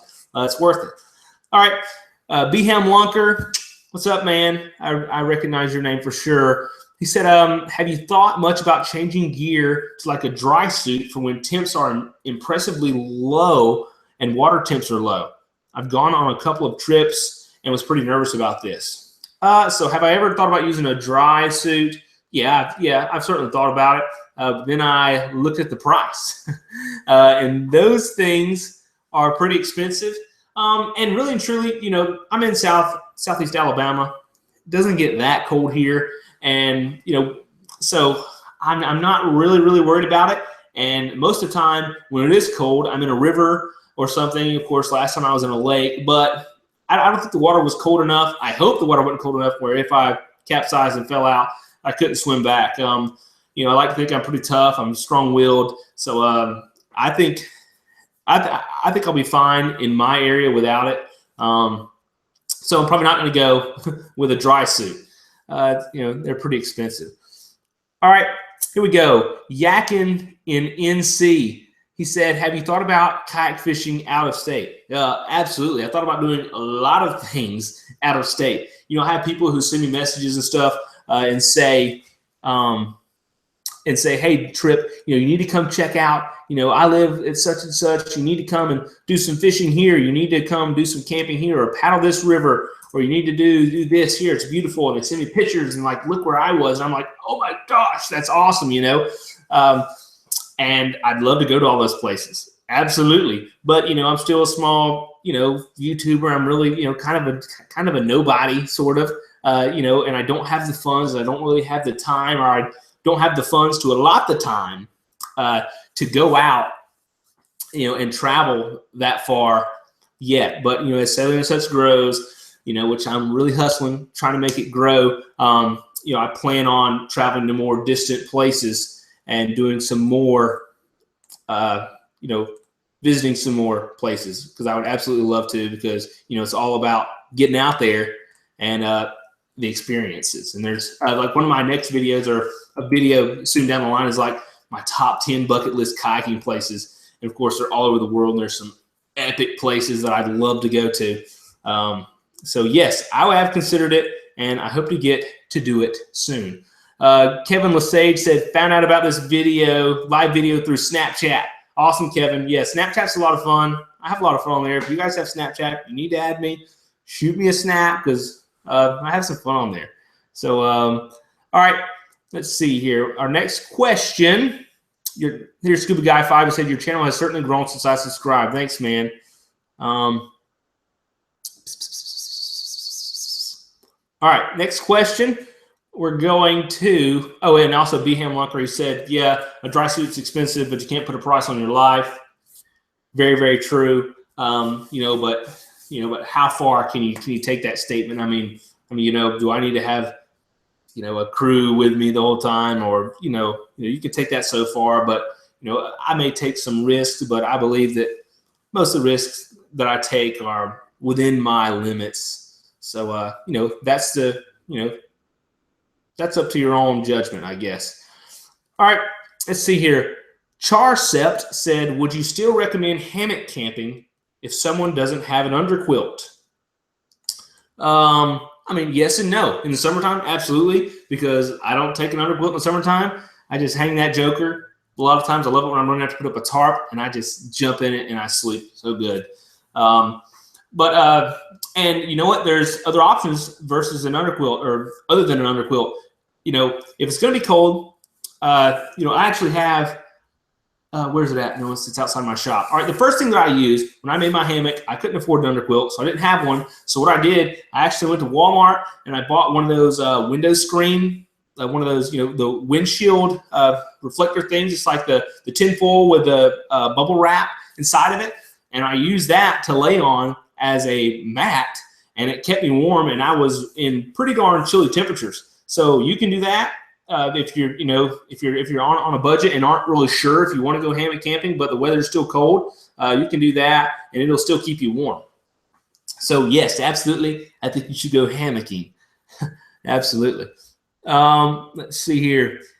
Can you make a video on how you made your hammock and tarp setup? TJ said. I'm probably not going to do that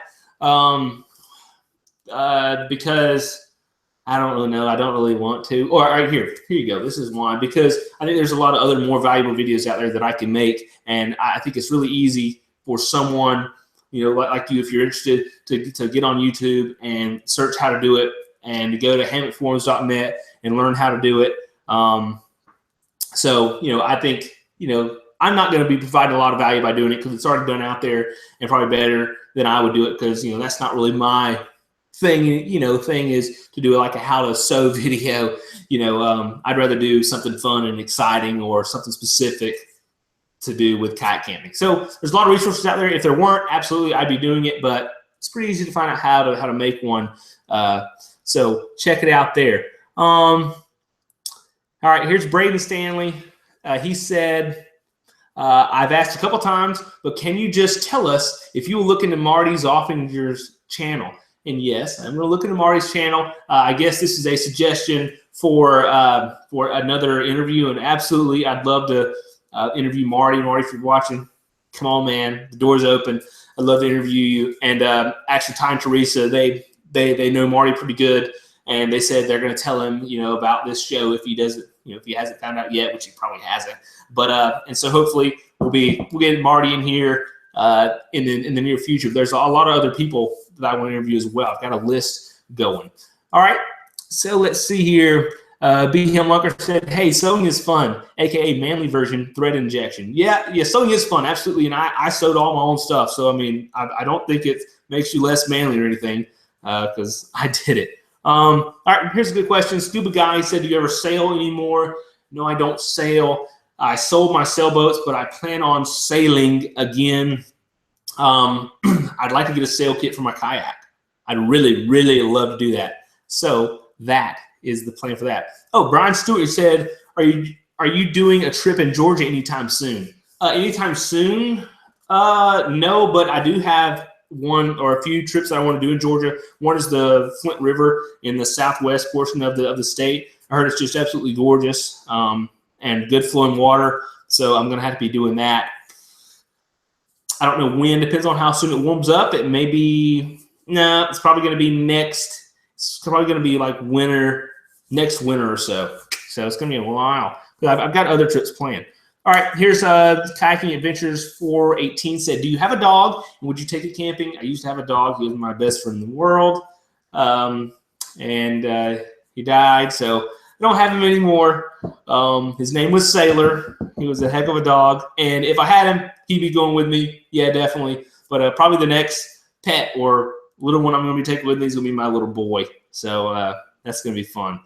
Charsep said, "What big lakes do you like visiting?" West Point Lake, Lake Martin, etc. What big lakes do I like visiting? I mean, probably one I go to the most is Lake Eufaula, where I just did the kayaking trip. But I do it by boat. So, yeah. I've been to Lake Martin, jumped off the top of Chimney Rock. That was awesome. And I think that Lake Martin is on my short list of trips to do again because I want to go and jump off the rock again. Think of how good of a video that would make. So anyways, if y'all don't know, Chimney Rock is like, I don't know how tall it is, like 50 feet or something. You just jump off the cliff into the water. It's pretty awesome. All right. Here we go. Craig Cook. All right, this is a good question. He said, "Do you foresee this venture ever evolving into an outfitter/guide type of hobby?" I've really thought of that. I've had people kind of approach me and say, "Hey, Trip, I want to go on a trip with you, or could you take me on a trip? I'd be willing to pay, blah blah blah." Which is great and cool. So I mentioned, and I thought, "Oh yeah, this is awesome. I can get paid to do it." Then I mentioned it to my wife, and she's like, "No, I really don't think that's a very good idea." Oh, and a shout out to my wife. I got her to turn off her Netflix and turn the TV down while I'm doing this. So thank you, dear. So the Wi-Fi is not making this lag. But anyways, so I'm probably not going to be doing that. It'll be fun. So no, but what I might consider guiding is the actual get out there paddles, subscriber paddles. If this first one goes good here in March, I'll be doing it. Doing the get out there paddles more often. And I guess you could kind of say that's guiding, but really I know I'm not guiding because of like legal reasons. I can't guide you. But yeah, I maybe, I'll keep on doing that. So if it goes well and if people still want to do it. and we'll go to different locations like to the beach and stuff. Oh, it's going to be, I hope people want to continue doing it because it's going to be so much fun. All right, let's see here. Mike Carabine said, if you're ever in South Florida, I'll take you to all the best spots for kayak camping and easy fishing. That's what I'm talking about, easy fishing. All right. So that is most of the Q&A questions. Let's see here. All right, here's another one. Charsep, he said, don't you have trout at the top of your state? Ever thought about finishing and paddling up in those rivers? Okay, do I have trout up there? I don't know. I really don't know a whole lot about the fishing stuff. But maybe, yeah, there probably are. And have I ever thought about going up there? Yeah, definitely. I thought about going everywhere, but there's so many places around here that I still want to hit. They're going to be easy for me to go to and make a video at. That once I kind of wear it out around here, I'll be heading up to more distant places. DV Cerise said, or Devezere, don't know how to pronounce. Hello, Trip from Ireland. Your picture is crooked. Oh, is it? Yeah, maybe it's a little crooked. All right, come to Scotland. Oh, I'd love to come to Scotland. I think it's Scotland. I've watched YouTube videos of people paddling around the huge rocks around the coast. That would be so cool. One day. That's a long way away though. All right, here you go. Here's a good one. Craig said, how about a possible database of literature on where to start park, etc., and allow members to send them to you for uploading? I don't get it. Rephrase that. Any plans for a really long trip, like a couple weeks or so? Yeah, well, sort of. I mean, not like a couple weeks. I do have kind of plans for one long trip. It's like either a 4 or 5 day trip down in the Peace River this March. We start March the 20th, I believe it is. I'm an assistant guide. We're going to be taking 4 wounded warriors down the Peace River. I'm doing 92 miles. So that should be a good long trip. And then my next long trip that I have planned, it's not really planned, but it's what I really want to do. I want to go and spend about a week or so down in the Florida Keys backcountry. Like if you look at the Florida Keys down at the bottom, the northern part where all the little bitty islands are, where there's no one, that is where I want to go. That's one of my bucket list things, and it's moderately easy to attain and to get there. So those are my long trips planned. But having a family and a newborn on the way, I can't really plan a lot of long trips. So Martin L. Rowell said, do you hunt? A little bit. I used to hunt a whole lot, but I got burnt out on it. Now I squirrel hunt every once in a while.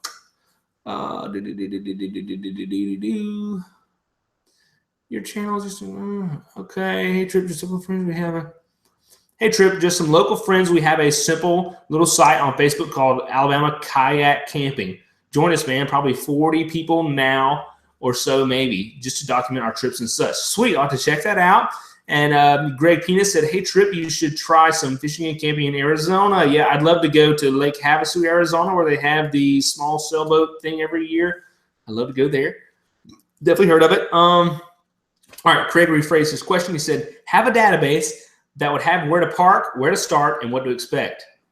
Also allow subscribers to send and report data. Yes, Craig, I would like to do that. Someone's mentioned that to me already. I mean, it's a great idea. And I think it's going to be tough for me to do, so I got the hiccups. I might do that in the future, but that's going to be, I really don't have the time for that right now.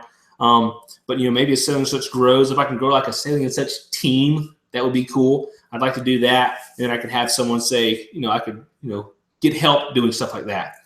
All right, there are sites with drop-off locations. So apparently there's some out there, but you guys know how I figured out. I have my 3 little series of planning a trip, how I get on Facebook pages and groups and different places and try to call campgrounds and stuff and try to get somewhere to park and stuff. So that's it. All right, how long have we been live so far? I mean, this is crazy. We still have 41 people viewing. Oh, Kayaking Adventures 418 said, I'll join the team.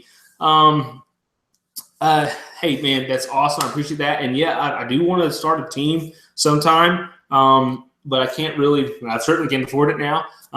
But I will be, trying to come up with some way to incorporate some sort of team and get a little bit of help somehow. But I'm gonna have to figure it out down the road. But I've been doing a lot of thinking about it. So hey, I appreciate that. And keep that thought in mind, because I will be mentioning whenever it comes time, I'll be mentioning it in a video or in the show or something. So thanks, man. I appreciate that. It means a lot to me. I appreciate the offering for help. All right, here we go. Igor Masano said, you've mentioned backpacking before. Any big backpacking trips in your plans? No, there's actually 0 backpacking trips in my plans. Reason being, because I have kayaking trips that I'd rather do instead. I'd rather, I used to, all right, hold on, let me start that over. All right, I always wanted to get out there, right? Get out there. Free get out there sticker. Always wanted to get out there. And so I was like, okay, what are some ways I can get out there? So backpacking. So I started backpacking like in 2006 or 2005, 2006 or 7, somewhere along there. And I enjoyed it. But, I'm kind of like a hardcore go for it kind of guy. So like one day I forgot how far I went. It was like 27 miles, something ridiculous. And I kind of, like, I was pushing so hard because I wanted it. And I kind of tweaked my knee, and I was like, man, this might be bad on me. So I was like, so what else can I do? So I liked the water, I liked sailing, and I wanted something cheap. So I was like, man, let's go kayak camping, right? Because it's a lot easier on my body. I can paddle, and I can carry as much gear as I want. And I can go to these awesome exotic water places, whether it be springs or rivers or lakes or something, and enjoy that instead. So that's what I've been doing. So I'd rather go kayak camping than backpacking. But, I would like to do like some like really cool epic backpacking one day, like, summit some mountains, not Mount Everest, but like Mount Rainier or whatever it's called. It's up in like Seattle. I think that may be the name of it or where it is. But I'd like to do something like that, like once. Or I'd like to go to Yosemite National Park once and do some backpacking way up high. But I wouldn't want to do it a lot because it's pretty bad on your body. I want to stay young as long as I can. What's been my favorite kayak trip so far on the channel? Man, that's a pretty good question. I don't know. Maybe, man, I don't know. I really don't have one. I love them all. I don't know. All right. It will be when I go to the Florida Keys. How's that? How's that answer for you? Kevin C said, sent the envelope, hoping to get the sticker soon. Awesome, Kevin. I just put a bunch in the mail. Do I ever come up to Northern Alabama, Lake Gunnersville or Terrapin Creek? No, I haven't, but I'd like to one day. I really stay around here pretty darn tight, or I go farther south. Do you think you'll get a 360 camera so we can see exactly what you're seeing on the river? I've seen some other YouTubers try it, and I watch them, and it's very relaxing. Yeah, maybe. I've seen the 360 things. I really don't care to watch them. Why? Because I make my videos where I want it to be nonstop kind of action or nonstop meat. So people don't get bored and click away. But I'm afraid if I just got a 360 camera, like I'd be talking over here and wanting you to look over there, so you have to like spin to look or something. So I don't know. I'm afraid it may take away. So no, I don't have plans to get one in the future, and they're a little pricey. So I'd rather spend my money on something else at the moment. But one day, yeah, I'll probably have one. And we'll give it a go and see if I can make something exciting about it. Were you ever in Scouts? The reason I asked is because a lot of what you do is stuff we did in Scouts growing up. I'm an Eagle Scout, by the way. No, I was never in Scouts. No, never. I grew up on a farm. I had an older sister, didn't play with me or whatever, and I didn't really. And I lived out in the country. There weren't a lot of people around, so I didn't really want to play with. So I would go out camping and out in the woods by myself for the day, and that's how I really learned everything, just by going and doing it when I was really young and like, I don't know, 10 years old, camping out by myself in the woods in a cow pasture. So no, it wasn't in Scouts. All right, it's DVS Erie. Maybe you should call your adventures kayamping. I like that.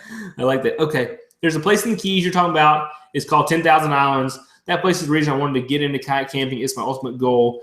Tara, No, it's not called 10,000 Islands. I know where the 10,000 Islands are, and I'd like to go there one day, but I think I'd like to go to the Florida Keys backcountry. It's actually down there where the water's still beautiful and clear, and it looks like you're in the tropical Caribbean. That's what I'm talking about. I've read a lot about the 10,000 Islands because a lot of people go kayak camping there. But I want somewhere where the water's clear, it's beautiful, looks like I'm in tropical paradise, which is what I envision the Florida Keys backcountry looking like. So if you want to get on Google Maps and check it out, go to Google Earth, go to Marathon or go to Key West or go to Big Pine Key and go due north and just look at that on Google Earth and be amazed. And then go and compare that to 10,000 Islands, and you'll see how clear the water is and how beautiful it is. So, yeah. But, yeah, I'd like to do 10,000 Islands one day because I've heard that's kayaking, camping paradise. So, yeah, I'll have to try it. But, the Florida Keys, you're out there, you're remote, it'd be awesome. All right, they have kayaking in the bay in St. Andrews in Panama City Beach. Might be a place to try if you haven't been already. I've spent a lot of time in St. Andrews and Panama City Beach. I do have a video there, and it was a pretty fun one. Go check it out. It's going to be in my adventures playlist. Check it out. But yeah, I spent a lot of time down there. That's where I had a sailboat down there for about 3 or 4 years, docked at the city marina there in Panama City. So I spent a lot of time. I'm extremely familiar with that area. Love that area. Does your wife ever want to go on your kayak trips? My wife loves backpacking and hiking with me. Do you ever go with family? My wife's been once, and I was attempting to film it, but I was taking care of her most of the time, or just kind of tending to her, making sure, trying to help her enjoy as much as she could. So I didn't really get to film as much as I want. When I got home, I didn't like to film, so I just scratched the whole thing because I'd rather put out a good video or a few good videos than a bunch of halfway videos. So, but are there plans in the future? Yes, there are. Whenever our 2 little boys grow up and get a little older and they're both able to go, we're probably going to try to go as a family. But family trips are going to be coming, yes, probably in the next couple years. My oldest little boy, he'll be ready to rock and roll and go. But probably, I hope next summer, maybe even this summer, we'll do some fishing with him. So that'll be fun. We should plan a trip together in April. Kayaking adventures. All right, yeah. Shoot me a message on Facebook. But really and truly, I have such limited time to go camping. It's hard to go kayaking. It's kind of tough for me to plan it with other people. Most of the time I go during the week anyways. Second Igor question. My wife will do her first trip in 2 months.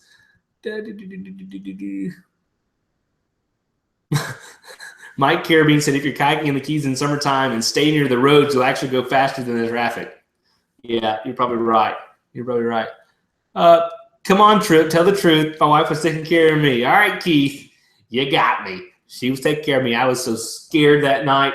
Just scared of all the bugs and the spiders. It was rough. Any plans to travel to Ireland for the Wild Atlantic Way Eddie Cork Island? I'd love to plan it, but no, there aren't any plans, unfortunately. Do you struggle casting from the sitting kayak, or is that just me? It's not just you, Joseph. If you watched my last video, me trying to fish, I was fishing and I was catching at Lake Eufaula, you can see where, I talk about how I kind of had to hold the rod up and it wasn't really comfortable to cast and to reel. So I really want to get a sitting kayak. I'm trying to kind of save up the funds for one and selling stuff on eBay and stuff. So I'm trying to get me a fishing kayak so I can do some more fishing and be cool like Ty and Theresa and everybody else because there's a lot bigger kayak fishing audience than there is a kayak camping audience. So, I think I could jump into the kayak fishing audience and, be something a little bit different, just have 10 times the fun that most everybody else is having, kind of like I do. I plan on trying to do some kayak fishing. Here's Igor says, I think Trick just struggles with fishing overall, but with you sitting,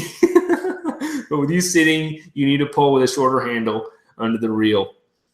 And Scuba Guy said, Bill Dance ain't got nothing on Trip. That's right, baby. That's right. Donald just saying hi. Hi, Donald.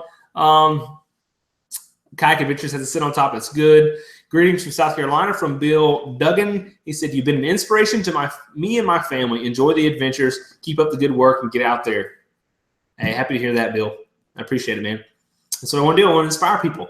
All right, I'm probably going to wrap this up. Have you been talking for the last 2 hours? Ha. Yes, I have. So I'm probably going to wrap it up right here. But this isn't the last one. Oh, all right. Question of the day. I've got a couple. Well, yeah, I've got two. All right, who would you guys like to see interviewed in one of the Get Out There shows? So I like to start doing these maybe weekly. I can't do it every Friday because every third Friday I work. But so maybe like Thursdays and Fridays. Just plan on doing one of these and interviewing someone. So who would you guys like to see interviewed? I know got a lot of votes for Marty Zoffinger already. So all right, Marty, I hope he wants to come on here and be interviewed. But I've got a list going here. Maybe I could share it with y'all if I have it even open. Who have I got on here?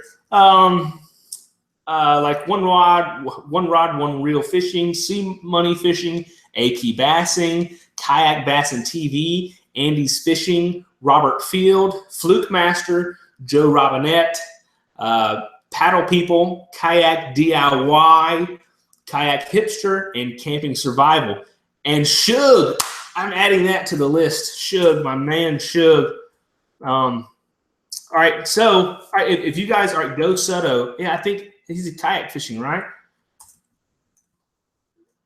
So all right, yeah. So let me know in the comments who you guys see money. Yeah, I have see money on there. So yeah, let me know in the comments. And if you guys are subscribers of any of these people or someone you want to see, tell them. You guys contact them and say, hey, Sailing as Such is doing this awesome show, and he wants people to interview, and I think you'd be great. So let them know. And if they want to be on here, they'll contact me. But if I want to be on here, I'll contact them. And we'll just have so much fun. Yes, love Shug. Oh, yes. Shug would be awesome. Chad Hoover. Yeah, Chad Hoover. He's at that's a Kayak Bassing TV.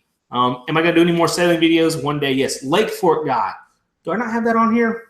Yeah, I might do Lake Fork Guy. He doesn't really kayak fish, but yeah, I definitely know who that is. More camping gear shows. Yeah. See, something I'm going to do also in the future is I want to have some more segments and really get this kind of more professional than just me just kind of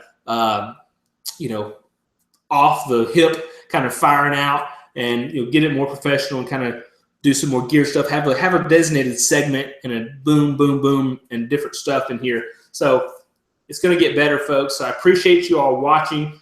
Share this video, share Sailing and Such with people, folks. I want to make it grow, to make it bigger and better so I can provide more videos and more value for you guys.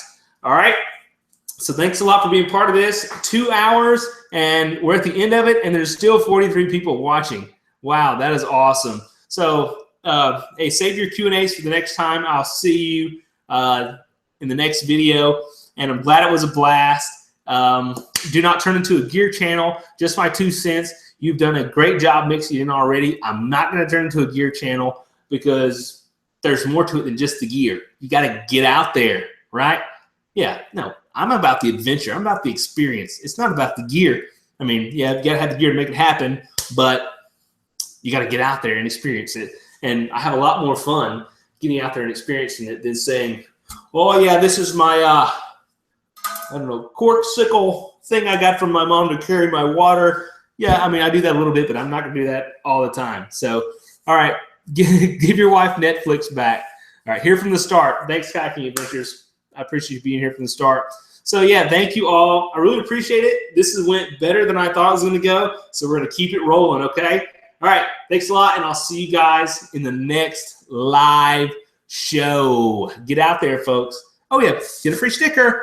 Go to sailingandsuch.com/free sticker and get a free sticker. All right, take care of yourselves, folks. God bless. Ha ha.